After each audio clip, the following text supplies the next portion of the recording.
Question क्या बोल रहा है कि एक प्रिज्म है और जो प्रिज्म है वो समकोण प्रिज्म है जिसका कोण 90 डिग्री, 45 डिग्री और 45 डिग्री है। इस पर तीन प्रकाश की किरणें आ रही हैं। पहली किरण जो है वो है रेड, जिसका अपवर्तनांक हमें क्वेश्चन में दिया हुआ था।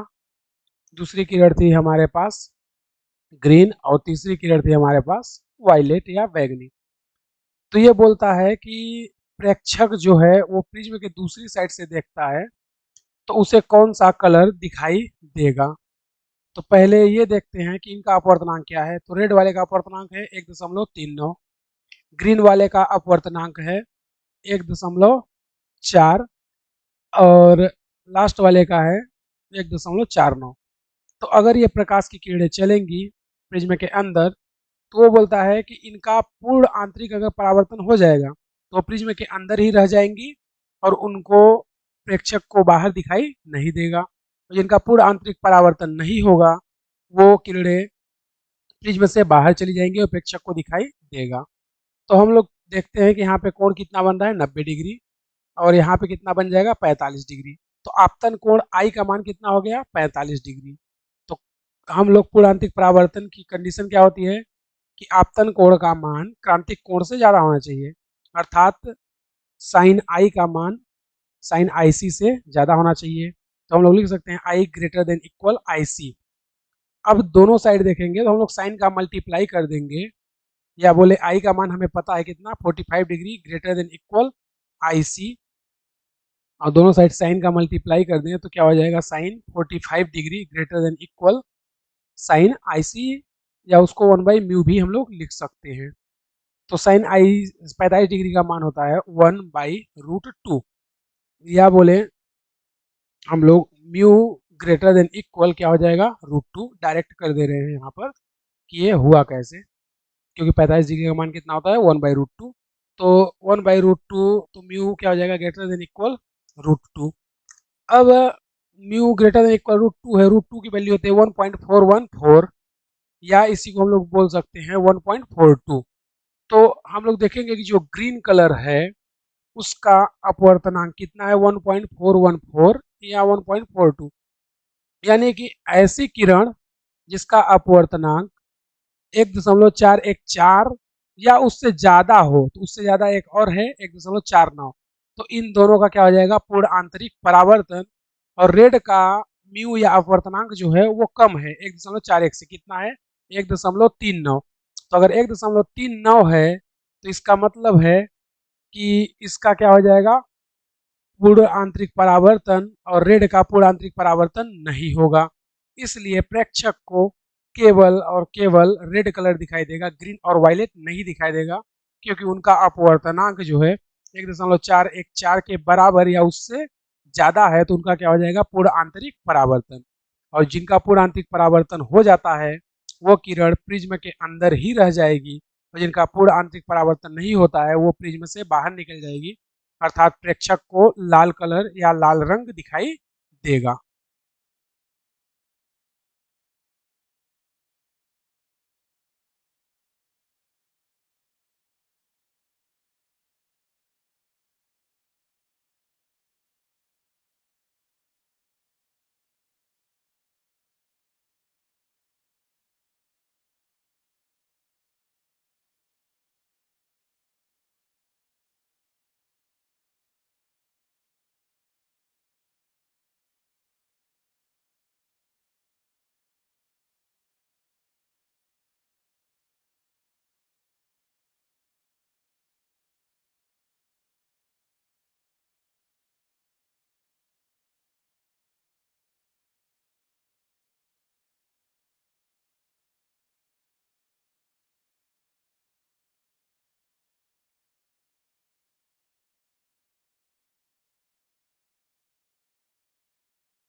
लिखना नोट नंबर फर्स्ट,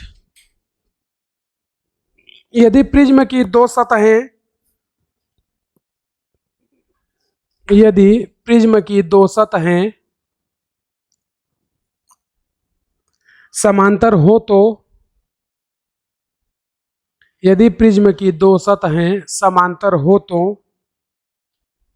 प्रिज्म से विचलन नहीं होता है।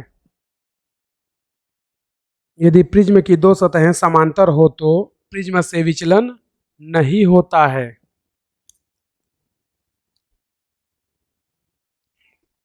प्रिज्म से विचलन नहीं होता है। सेकेंड पॉइंट लिखना, यदि प्रिज्म का अपवर्तनांक यदि प्रिज्म का अपवर्तनांक उसके दोनों ओर के माध्यम के उसके दोनों ओर के माध्यम के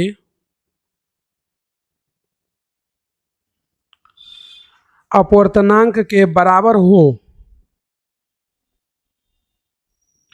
अपवर्तनांक के बराबर हो तो विचलन उत्पन्न नहीं होता है। तो विचलन उत्पन्न नहीं होता है।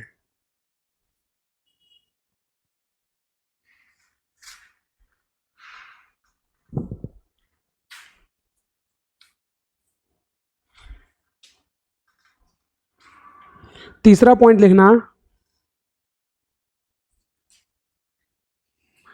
विचलन कोण का मान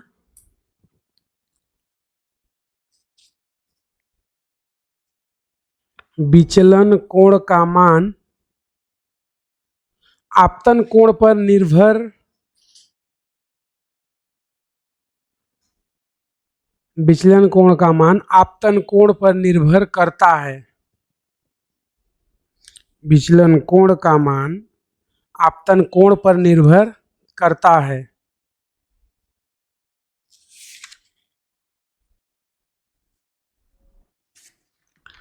बस ये 3 पॉइंट थे जिसे थ्योरेटिकल क्वेश्चन पूछता है।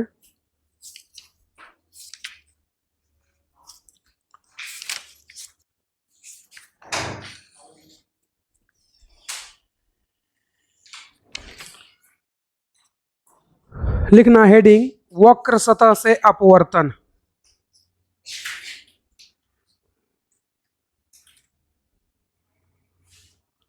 वक्र सतह से अपवर्तन।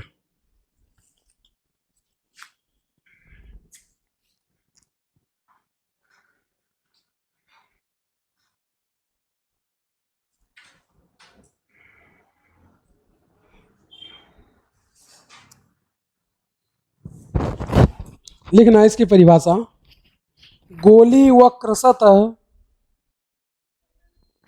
गोलीय वक्र सतह गोलीय वक्र सतह यह एक कांच के खोखले गोले का भाग होता है।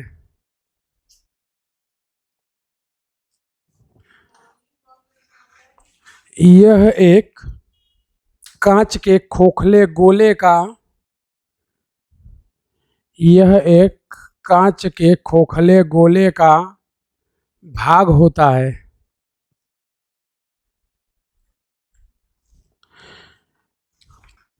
एक लाइन छोड़ के नीचे लिखना, यह दो प्रकार का होता है।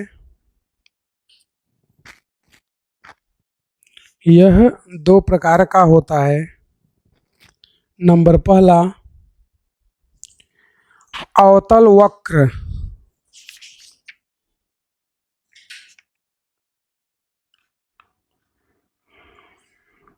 अवतल वक्र डैश करके इसके बारे में लिखना, अवतल वक्र सतह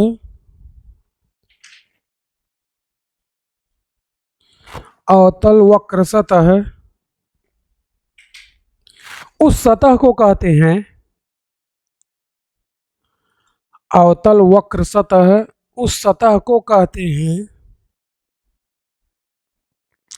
जिसका आंतरिक भाग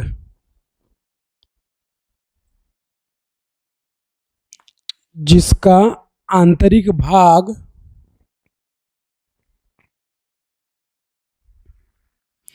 आने वाली किरण के समक्ष है।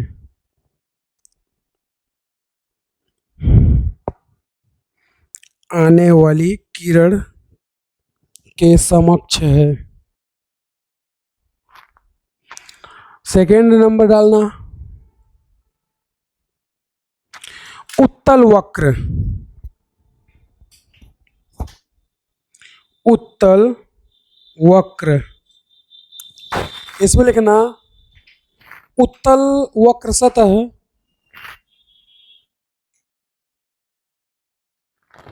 उत्तल वक्र सतह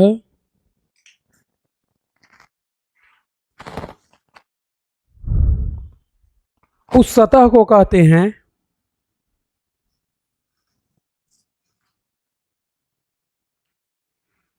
उस वक्र सतह को कहते हैं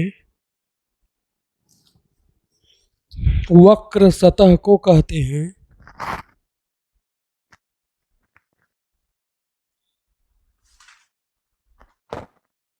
जिसका बाहरी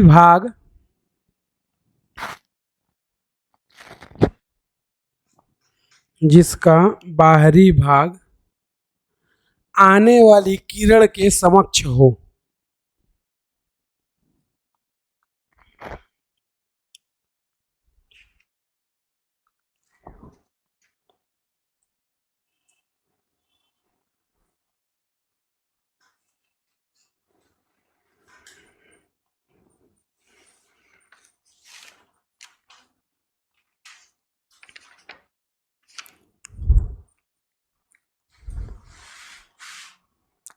लिखे,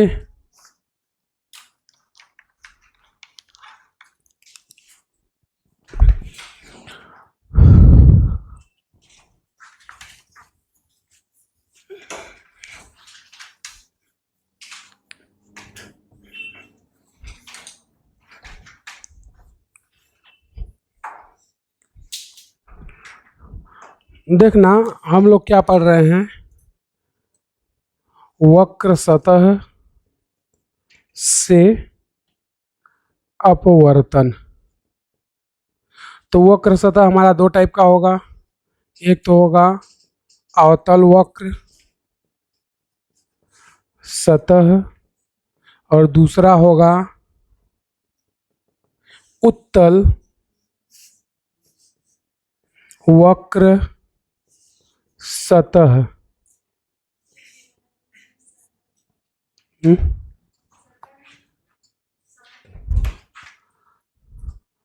सतह, तो देखना ये क्या बोलता है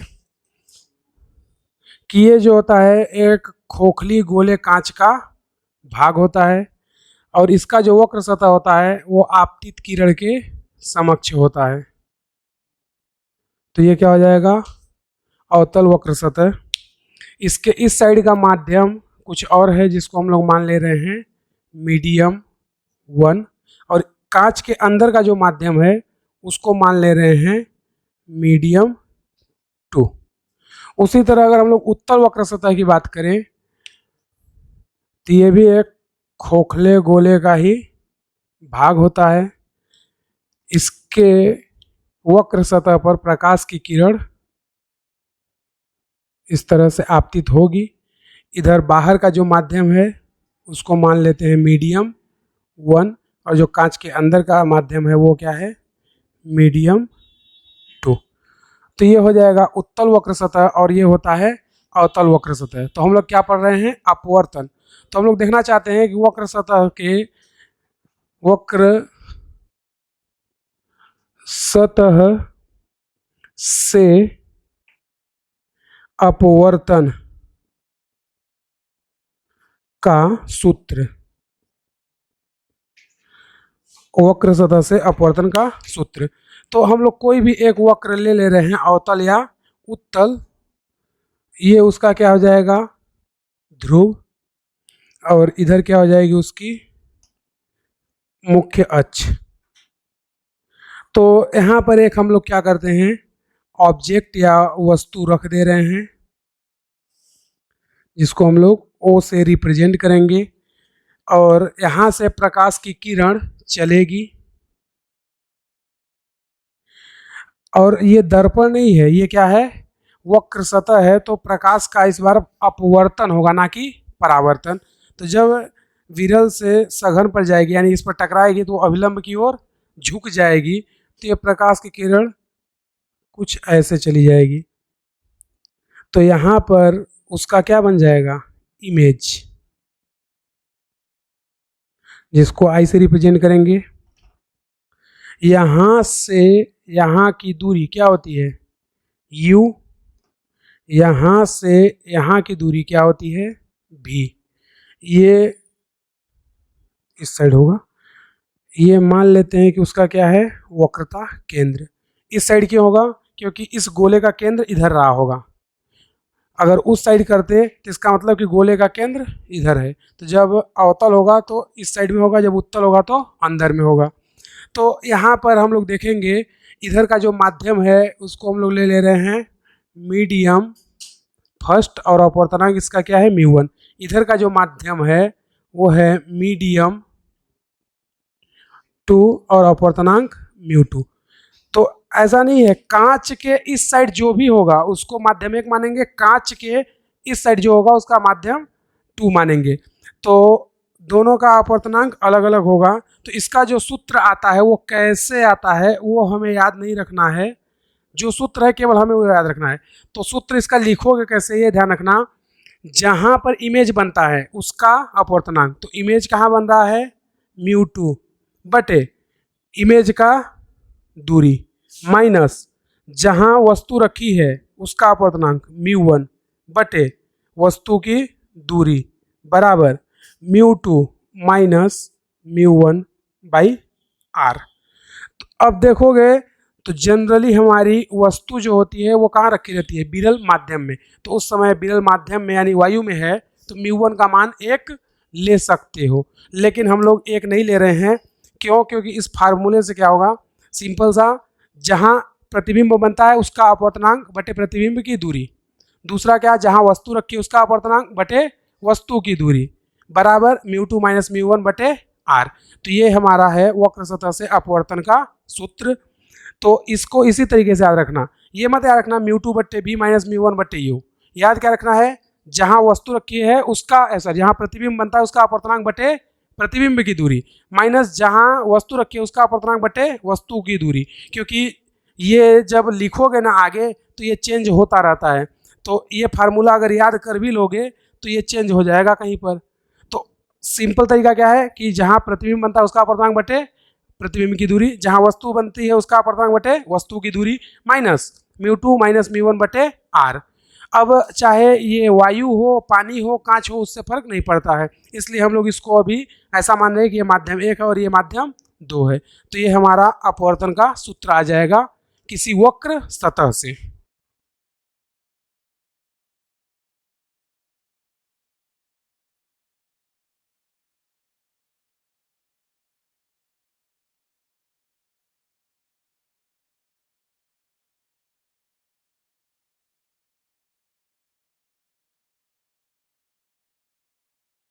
लिखना 30 सेंटीमीटर वक्रता त्रिज्या वाली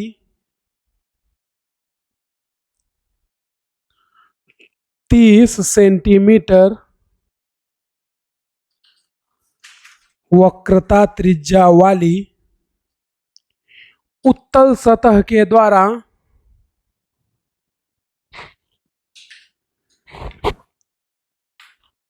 उत्तल सतह के द्वारा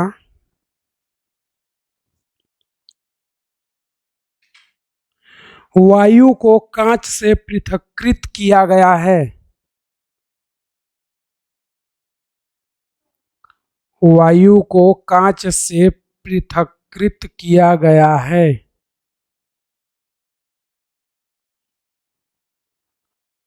वायु को कांच से पृथक्कृत किया गया है।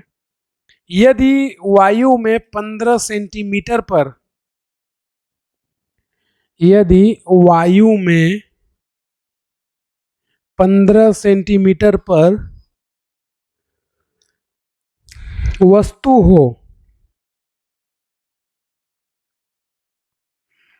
तो प्रतिबिंब की स्थिति तो प्रतिबिंब की स्थिति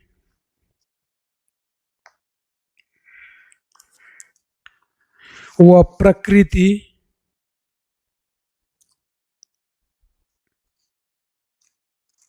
ज्ञात कीजिए।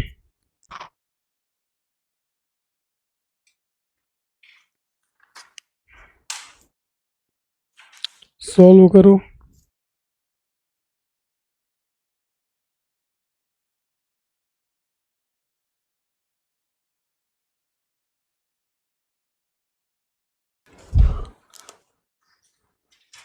देखना क्वेश्चन तुम्हें क्या बोला है कि एक उत्तल वक्र सतह है,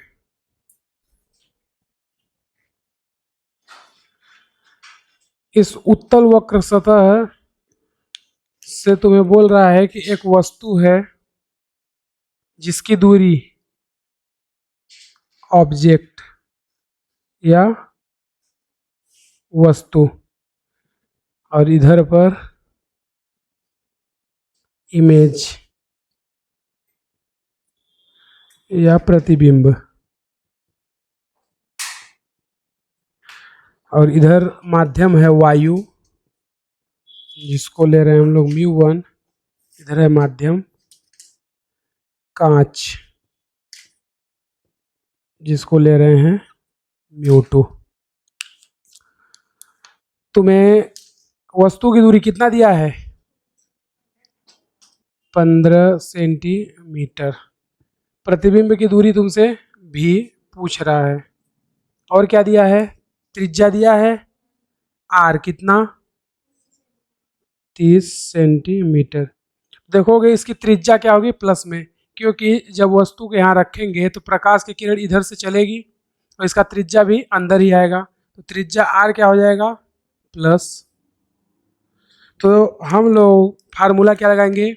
जिस माध्यम में प्रतिबिंब बनता है उसका अपवर्तनांक बटे प्रतिबिंब की दूरी माइनस जिस माध्यम में वस्तु रखी है उसका अपवर्तनांक बटे वस्तु की दूरी बराबर μ2 माइनस μ1 बटे r।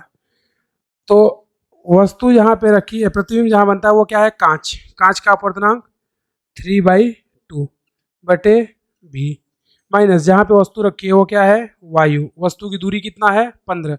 लेकिन हम लोग प्रकाश के विपरीत दिशा में जा रहे हैं तो क्या लिखेंगे? माइनस का 15 बराबर μ2 का मान 1.5, इसको 1.5 ही कर देते हैं, -1 बटे r का मान 30। अब इसको सॉल्व कर देते हैं, तो सॉल्व करेंगे तो ये कितना हो जाएगा? 1.5 बटे v, और ये माइनस क्या हो जाएगा?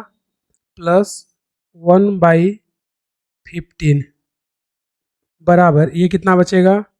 0.5/30, इतना ही बचेगा। इसका एलसीएम लोगे तो कितना आ जाएगा? 15 भी, और ऊपर क्या बचेगा? 15 से 1.5 और 15 कटेगा तो कितना आ जाएगा? 1.5, ये 15, इसको ना हटा करके यहाँ 10 भी लिख दे रहे हैं, ठीक है। तो कितना आ जाएगा? 150 भी, ऊपर कितना बचेगा?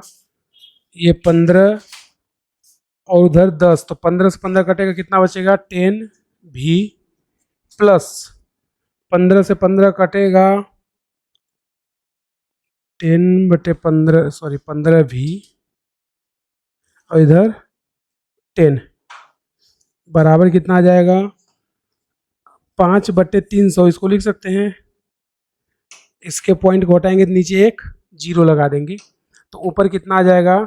25 भी बटे 150 भी बराबर 5/300। भी से, सॉरी यहाँ पे भी नहीं रहेगा, 25, तो इसको अगर काटे तो कितना आ जाएगा? 5 छक्का 30 बचेगा 60, 25 छक्का 150, तो इधर कितना बचा? 1/6 भी बराबर 1/60। इसको इधर ले आओ, इसको इधर ले आओ, तो 6 भी बराबर लिख सकते हैं 60, 6 से 6, भी बराबर कितना आएगा 10 सेंटीमीटर।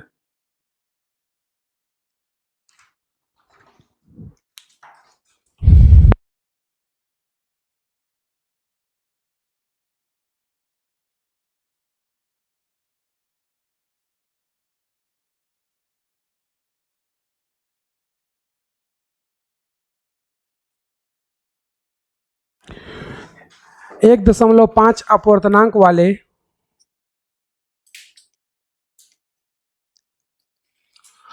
1.5 अपवर्तनांक वाले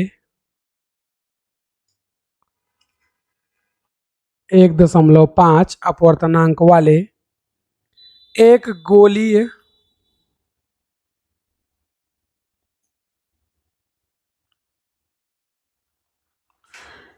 गोलीय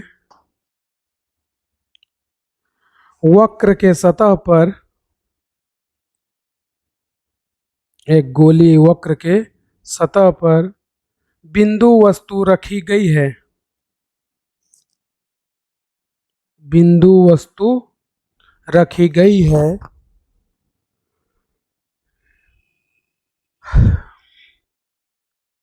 इस वस्तु को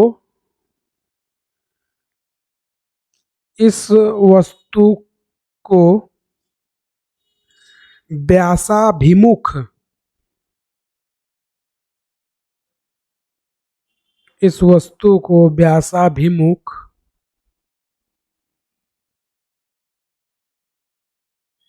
देखते हैं तो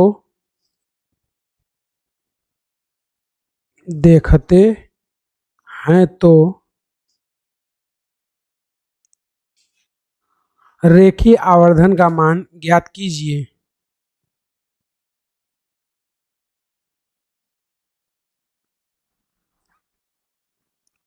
रेखीय आवर्धन का मान ज्ञात कीजिए।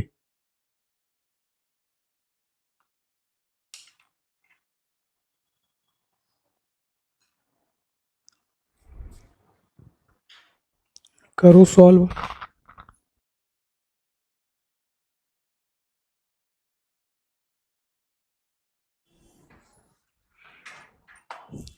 देखना क्वेश्चन क्या बोला था कि एक गोली वक्र सतह है जिसके सतह पर एक वस्तु रखी है, ऑब्जेक्ट, ठीक है, और इस गोली वक्र का अपवर्तनांक दिया हुआ है म्यू बराबर 1.5।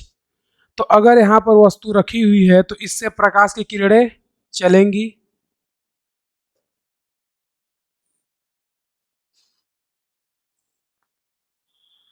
ये इसका क्या हो गया, मुख्य अक्ष। तो यहाँ से प्रकाश की किरण चलेगी तो कहाँ जा रही है, सघन से विरल में, तो अभिलंब से दूर हटेगी तो इधर चली जाएगी, और ये भी दूर हटेगी इधर चली जाएगी। अब देखोगे तो जो वस्तु से प्रकाश की किरण चली है सबसे पहले टकराई है अवतल वक्र सतह पे। अगर इस सतह को देखोगे तो ये सतह कैसा है, अवतल, तो हमारा वक्र सतह कैसा हो गया, अवतल, क्योंकि प्रकाश अवतल पर टकरा रही है। तो वक्र सतह अवतल हो गया। तो अगर इन किरणों को पीछे की ओर बढ़ा दो तो ये जहाँ पे मिलेंगी वहाँ पे क्या बन जाएगा, इमेज। तो यहाँ से यहाँ तक की इमेज की दूरी भी वस्तु की दूरी, वो बोलता है कि व्यासाभिमुख, यानी जहाँ वस्तु रखी है उसके जस्ट विपरीत। व्यासाभिमुख मतलब क्या होता है, व्यास के विपरीत। तो जहाँ पे वस्तु रखी है उसके विपरीत दिशा में देखो, यानी कि यहाँ से खड़े होकर के देखोगे तो ये बोलता है कि आवर्धन क्षमता कितना होगा। व्यासाभिमुख मतलब यहाँ से देखना है, यहाँ से नहीं देखना है। तो आवर्धन क्षमता कितना होगा। तो अगर हम लोग यहाँ से देख रहे हैं तो यहाँ पर हमें क्या मिल जाएगा, इसका ध्रुव P। तो यहाँ से यहाँ तक वस्तु की दूरी हो जाएगी, और वस्तु की दूरी लेंगे क्या, देखोगे तो ये जो गोला है ये किसी वक्र का केंद्र होगा। तो अगर यहाँ से यहाँ तक की दूरी क्या होगी, r, भाई त्रिज्या r होती है, तो ये भी दूरी क्या होगी, r। और हमें पता है कि व्यास d बराबर क्या होता है, 2r। तो यहाँ ध्रुव से वस्तु तक की दूरी क्या हो जाएगी, 2r। तो हमारा वस्तु की दूरी u बराबर क्या है 2r। प्लस में होगा कि माइनस में? माइनस। क्यों? क्योंकि प्रकाश आ रहा है इधर और हम लोग जा रहे हैं ध्रुव से वस्तु की ओर, तो विपरीत दिशा में चल दिए तो माइनस। प्रतिबिंब प्रतिबिंब की दूरी भी, प्रतिबिंब की दूरी भी है, नहीं पता है, वो ज्ञात करना है। क्योंकि आवर्धन क्षमता जो m होता है वो होता है v बट्टे u इंटू, अब यहाँ पर h1 h2 नहीं होगा, यहाँ पे क्या होता है μ1 बटे μ2। तो हमें u का मान तो पता है कितना, माइनस का 2r। v का मान निकल जाए तो μ1 और μ2 भी पता है। क्यों? क्योंकि प्रकाश कहाँ चल रही है, कांच से वायु में। तो इधर क्या है वायु, इधर भी क्या है वायु, और वायु का अपवर्तनांक कितना होता है 1। तो ये क्या हो जाएगा हमारा अपवर्तनांक।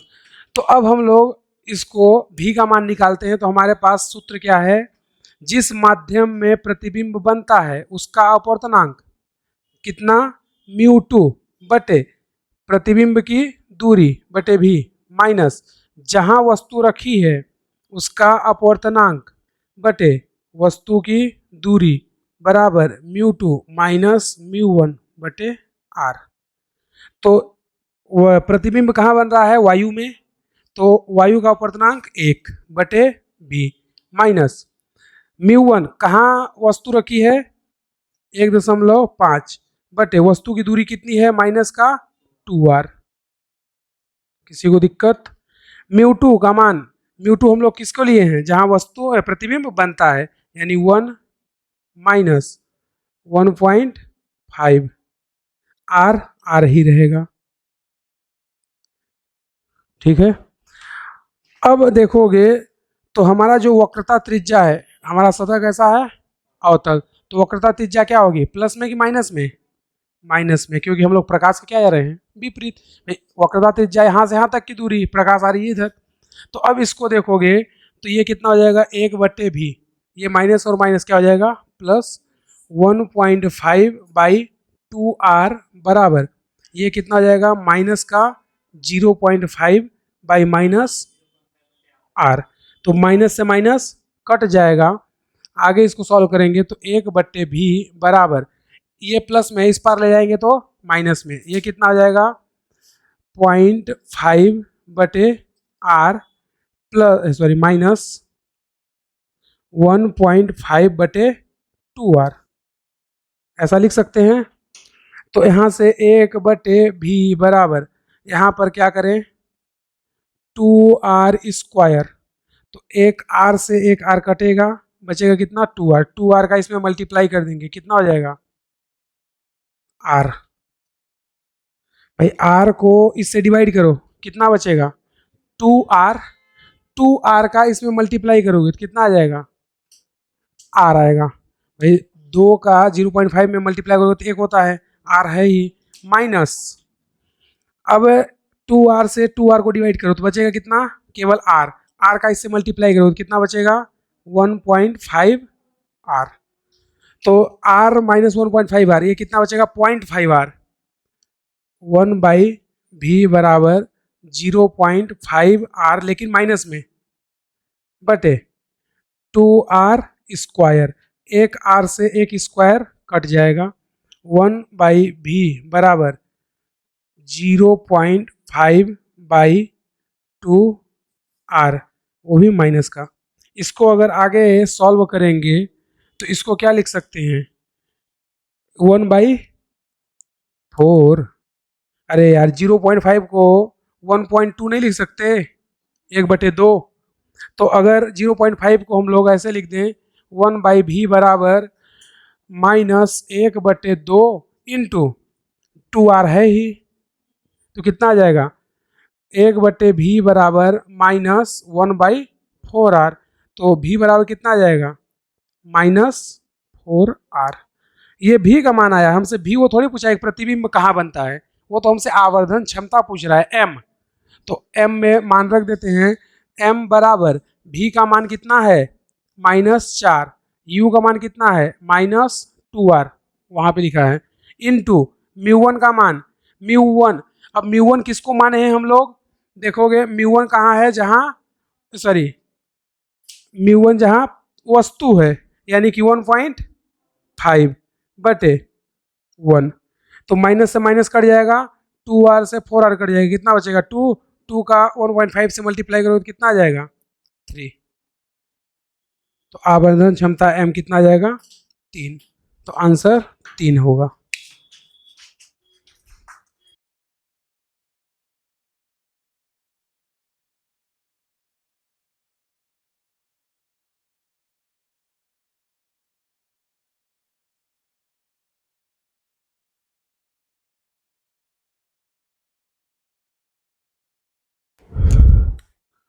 प्रथम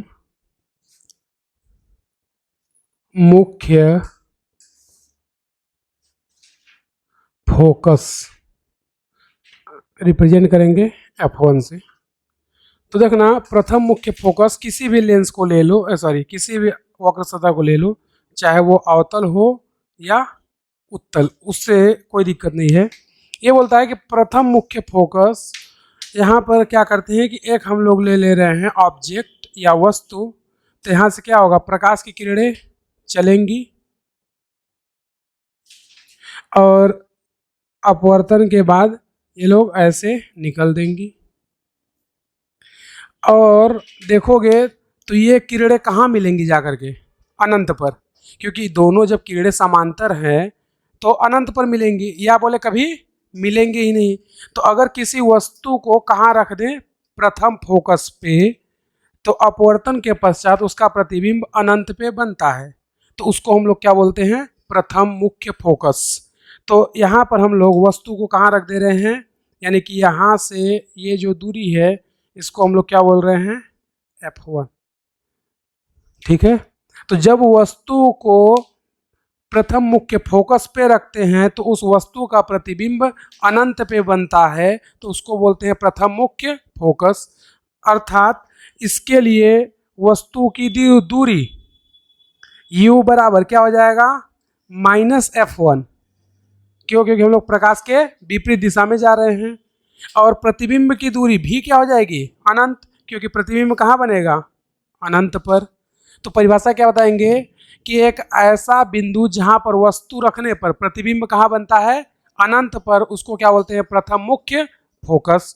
दूसरा जो होता है उसको हम लोग बोलते हैं द्वितीय मुख्य फोकस, द्वितीय मुख्य फोकस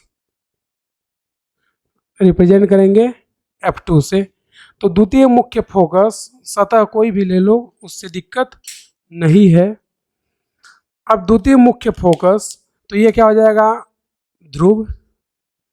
तो ये बोलता है कि द्वितीय मुख्य फोकस जो होता है, इसमें वस्तु का जो प्रतिबिंब है वो कहाँ बने, प्रतिबिंब कहाँ बने इसका,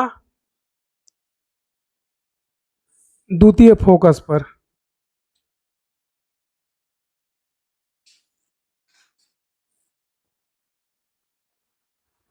तो ये दूरी क्या हो जाएगी, F2 प्लस में होगी, क्यों, क्योंकि प्रकाश की दिशा में चलेंगे, ध्रुव से वह प्रतिबिंब की दूरी, ध्रुव से प्रतिबिंब की ओर चलेंगे तो दिशा क्या हो जाएगी, प्लस, क्योंकि जिधर प्रकाश जा रहा है उधर ही हम लोग भी जा रहे हैं। तो यहाँ पर u, अब देखोगे तो ये प्रकाश कहाँ से आ रही है, हमें क्या पता, अनंत से आ रही है, तो u क्या हो जाएगा यहाँ पर, अनंत, और भी इस बार क्या हो जाएगा, प्लस का F2। तो द्वितीय फोकस की परिभाषा क्या बोलता है कि ऐसा बिंदु जहां पर किसी वस्तु का प्रतिबिंब बनता है, जब वस्तु कहाँ रखी हो, अनंत पर, तो उसको बोलते हैं द्वितीय फोकस। प्रथम फोकस क्या बोलता है कि ऐसा बिंदु जहां पर वस्तु को रखते हैं तो उसका प्रतिबिंब कहाँ बनता है, अनंत पर। तो अगर प्रतिबिंब अनंत पे बनता है तो वो प्रथम फोकस है, और अगर वस्तु अनंत पे है तो वो द्वितीय फोकस होगी। अब दोनों का फार्मूला देखना, क्या करते हैं, हमारे पास u और v का मान आ गया, तो हम लोग लिख सकते हैं अपवर्तन के सूत्र से अपवर्तन का सूत्र हमें पता है, जहां वस्तु रखते हैं वहां का अपवर्तनांक। तो वस्तु यहाँ रखी है, यहाँ का अपवर्तन ऐसा, जहाँ प्रतिबिंब बनता है वहां का अपवर्तनांक बटे प्रतिबिंब की दूरी कितनी है, इनफाइनाइट, माइनस जहां वस्तु रखी है वहां का अपवर्तनांक बटे वस्तु की दूरी कितना है, माइनस का F1 बराबर μ2 माइनस μ1 बटे R। ठीक है, तो R इसका ले लिए। तो अब देखना, किसी के डिवाइड में अनंत होता है तो उसका मान क्या होता है, 0, माइनस ये माइनस क्या हो जाएगा, प्लस ऊपर क्या बचेगा, μ1 बटे F1 बराबर μ2 का मान कितना है, बोलो, μ2 का मान नहीं पता है और μ1 का भी मान नहीं पता है बटे R। तो यहां से अगर हम लोग F निकालना चाहें, F, तो इसको इधर कर दो, इसको इधर कर दो, तो क्या आ जाएगा, μ1 R बटे μ2 माइनस μ1, यही आएगा F1 का मान। अगर सपोज करो कि हम लोग ऐसा मान ले कि हमारी जो वस्तु है वो कहाँ रखी है, वायु में, हमारी जो वस्तु है कहाँ रखी है, वायु में, तो यहाँ पे μ1 का मान क्या लिख देंगे, 1। तो ऐसा एज्यूम कर रहे हैं कि हमारी जो वस्तु है, वस्तु वायु में रखी है, तो μ1 का मान कितना हो जाएगा, 1। तो F1 बराबर कितना आ जाएगा, R बटे म्यू माइनस 1। अब ये म्यू क्या है, म्यू प्रतिबिंब जहां बनता है। दूसरा इसके लिए देखते हैं, तो सेम वही कहानी, क्या, अपवर्तन के सूत्र से। तो अपवर्तन का सूत्र क्या बोलता है, जहां प्रतिबिंब बनता है उसका अपवर्तनांक बटे जहां प्रतिबिंब की दूरी कितनी है, प्लस का F2, माइनस जहां वस्तु रखी जाती है उसका अपवर्तनांक बटे वस्तु की दूरी कितनी है, अनंत।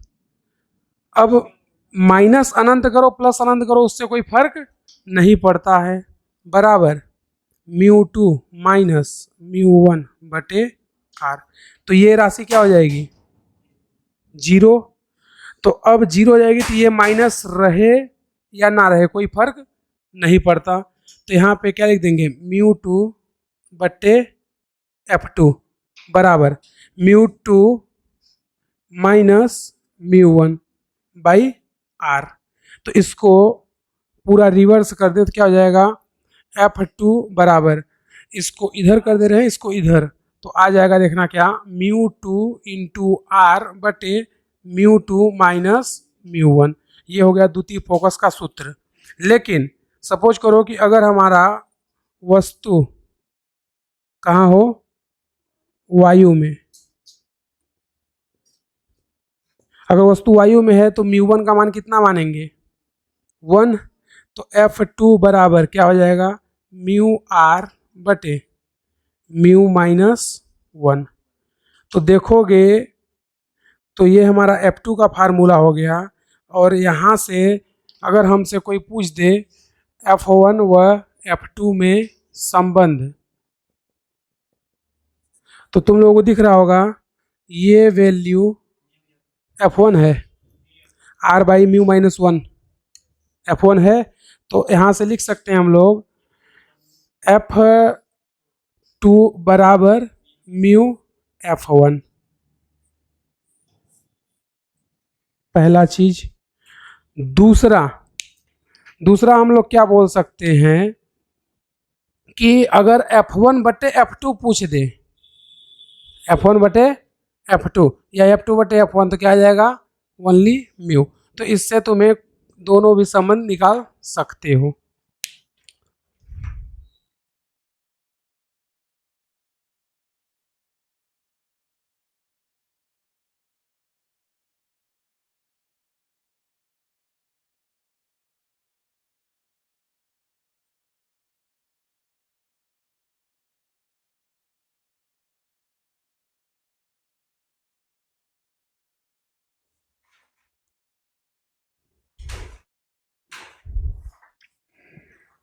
डेस्क देखना, लेंस एक ऐसा पारदर्शी माध्यम है, लेंस एक ऐसा समांगी पारदर्शी माध्यम है, लेंस एक ऐसा समांगी एवं पारदर्शी माध्यम है, लेंस एक ऐसा समांगी एवं पारदर्शी माध्यम है जो दो सतहों से घिरा होता है, जो दो सतहों से घिरा होता है, जो दो सतहों से घिरा होता है, इन दो सतहों में से, इन दो सतहों में से कम एक सतह वक्र होनी ही चाहिए,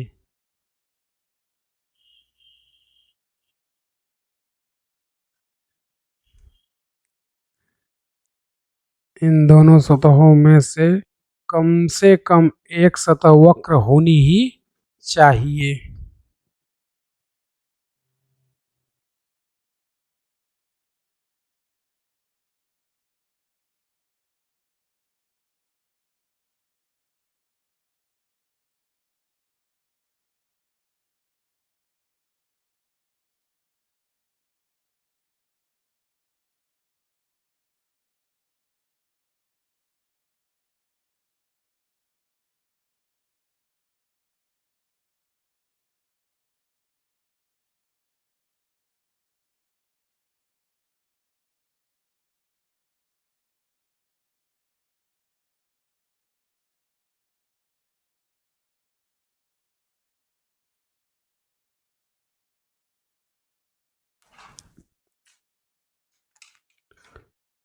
उत्तल लेंस,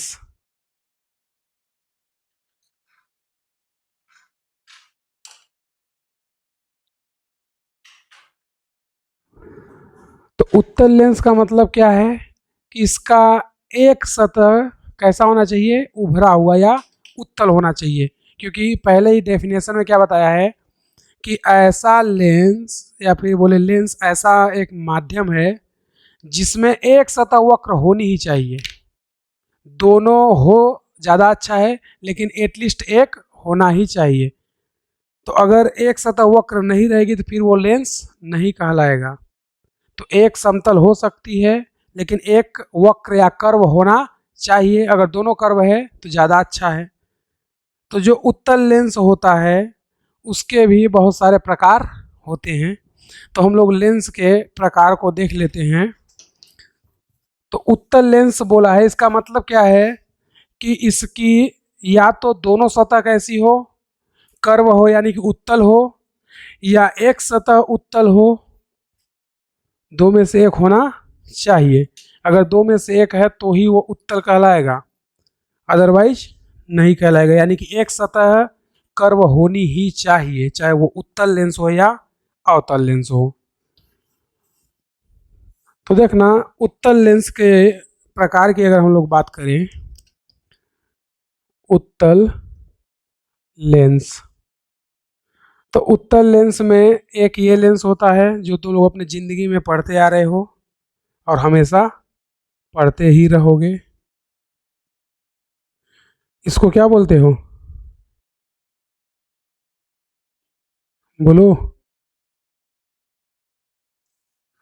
प्रकाशिक अक्ष बोलते हो शायद, यही बोलते हो ना। ये क्या होता है, लेंस का प्रकाशिक अक्ष। अब देखोगे तो चाहे प्रकाश इधर से आए ऐसे या प्रकाश इधर से आए, दोनों ही सतह से जब प्रकाश टकराएगी तो हमें कर्व कैसा मिलेगा, उत्तल। इसलिए इसको हम लोग बोलते हैं बाई कॉन्वेक्स, या हिंदी में बोलते हैं उभय उत्तल, ठीक है। या इसी को बोलते हैं उभयोत्तल।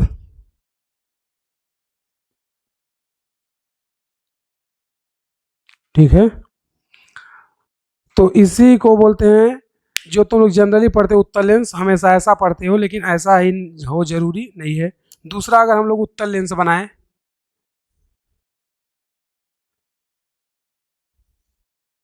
तो ये भी उत्तल लेंस ही है।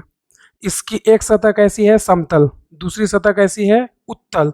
तो एक समतल है एक उत्तल है, तो नाम इसका क्या होता है, समतल उत्तल। इंग्लिश में बोलते हैं प्लेनो कॉन्वेक्स, प्लेनो कॉन्वेक्स। या इसी को वो ऐसे ही बोल सकता है, समोत्तल। तो इसका संधि विच्छेद करोगे तो क्या मिलेगा, समतल प्लस उत्तल बराबर समोत्तल। जैसे इसको संधि विच्छेद क्या करोगे तो क्या मिलेगा, उभय प्लस उत्तल। तो उभय मतलब दोनों साइड कॉमन, यानी कि इधर और इधर दोनों की साइड क्या हो जाए, उत्तल, तो उसको क्या बोलेंगे, उभयोत्तल, या उसे बोलते हैं उभय उत्तल, या उसे बोलते हैं बाई कॉन्वेक्स, यानी कि इसकी दोनों सतह कैसी है, कर्व, समतल उत्तल। अब तीसरा जो होता है वो होता है अवतल उत्तल। तो देखोगे ये सतह कैसी है, उत्तल, और ये कैसी है, अवतल। तो इसको बोलते हैं कॉनकेव, कॉनकेव कॉन्वेक्स,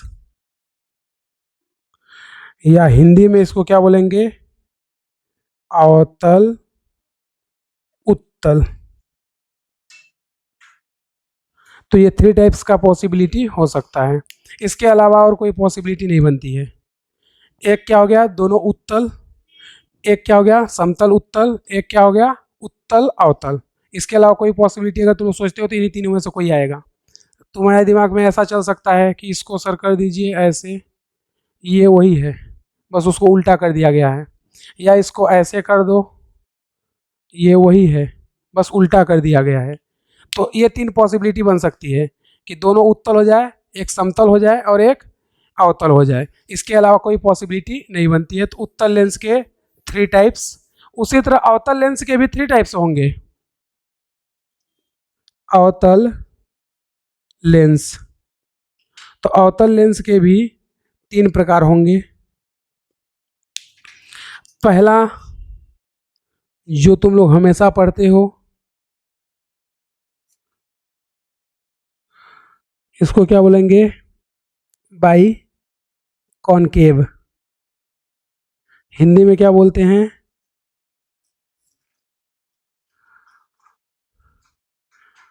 उभय अवतल,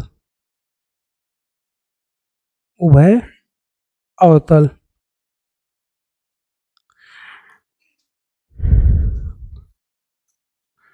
और दूसरा क्या होता है,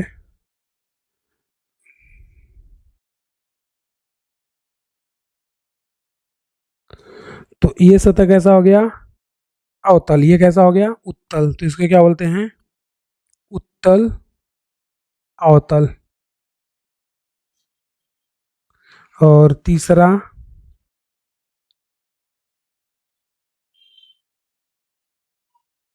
ये कैसा है, अवतल, ये कैसा है, समतल, इसको क्या बोलेंगे, समतल अवतल,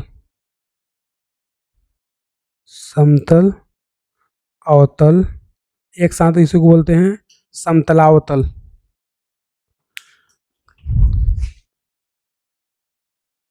इसी में दो चीजें और, ए, अगर उत्तल लेंस की बात हो रही है, तो ये क्या करता है कि जो प्रकाश की किरणें आती हैं, ये प्रकाश की किरण आएगी, प्रकाशिक अक्ष पर टकराएगी, और जब प्रकाशिक अक्ष पर प्रकाश की किरण टकराती है, तो ये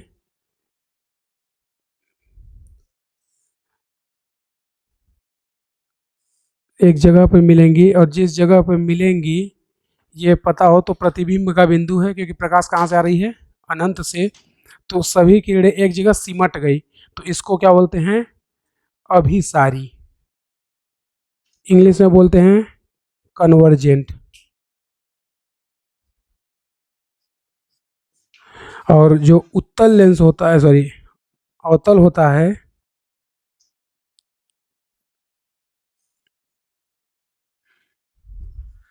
इसमें प्रकाश की किरणें आएंगी, और प्रकाशिक अक्ष से टकराने के बाद दूर निकल देंगी। तो यहाँ पर अपसारी बोलते हैं,